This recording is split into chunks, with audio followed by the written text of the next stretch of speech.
a lot of people thought that when the government finally gave us back our full freedoms after COVID and ended lockdowns, supposedly permanently, that all of this was sort of over. And I think, unfortunately, there's still a massive, both in the government and the media, and people in powerful positions. There's still a massive element that still really miss the authoritarian power that they felt lockdowns and the restrictions from COVID gave them over the UK public.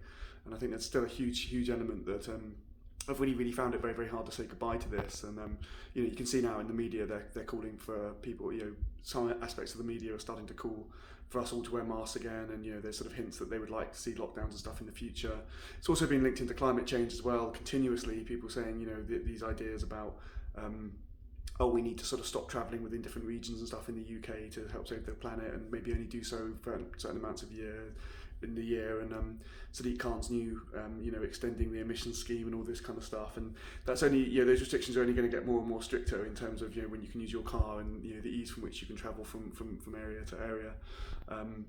So I think you public really need to be really wary of this, and all this kind of stuff, and you need to we all need to vocalise our opposition to this as much as we possibly can. Online social media is a great way to do it, because you can bet your bottom dollar that the government do monitor all this stuff, because they absolutely do. Any way you can kind of get your voice out there, even write to your MP, just vocalise the stuff that you're not going to let it happen. And of course, they will try, and even they know public opinion's against it, but it's the strength of public opinion. Because they wanted to keep lockdowns and restrictions and mandatory COVID vaccinations and all this sort of thing.